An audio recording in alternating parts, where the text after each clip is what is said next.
Breaking చూస్తున్నాం. మంత్రి పొన్నం ప్రభాకర్కు కోపం వచ్చింది. హైదరాబాద్ బల్కంపేట ఆలయంలో అమ్మవారి కళ్యాణం సందర్భంగా ఆలయం వద్ద జరిగిన తొక్కిసలాటపై మంత్రి తీవ్ర ఆగ్రహం వ్యక్తం చేశారు. భక్తుల రద్దీ, తోపులాట అధికం కావడంతో మంత్రి పొన్నం ప్రభాకర్ ఆగ్రహం వ్యక్తం చేశారు. ప్రోటోకాల్ పాటించడంలో ఆలయ అధికారులు విఫలమయ్యారని మంత్రి ఆగ్రహం వ్యక్తం చేశారు.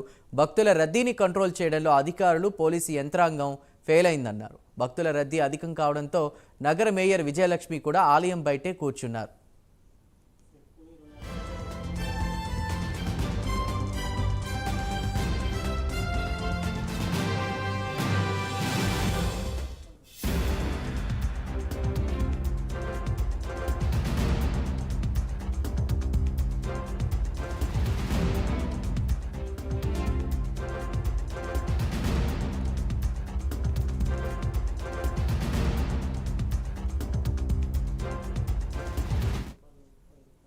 మంత్రి పొన్నం ప్రభాకర్కు కోపం వచ్చింది. హైదరాబాద్ బల్కంపేట ఆలయంలో అమ్మవారి కళ్యాణం సందర్భంగా ఆలయం వద్ద జరిగిన తొక్కిసలాటపై మంత్రి తీవ్ర ఆగ్రహం వ్యక్తం చేశారు. భక్తుల రద్దీ, తోపులాట అధికం కావడంతో కూడా మంత్రి పొన్నం ప్రభాకర్ రావు ఆగ్రహానికి గురైనట్టు తెలుస్తుంది. ప్రోటోకాల్ పాటించడంలో ఆలయ అధికారులు విఫలమయ్యారని మంత్రి ఆగ్రహం వ్యక్తం చేశారు. భక్తుల రద్దీని కంట్రోల్ చేయడంలో అధికారులు, పోలీసు యంత్రాంగం విఫలమైందన్నారు.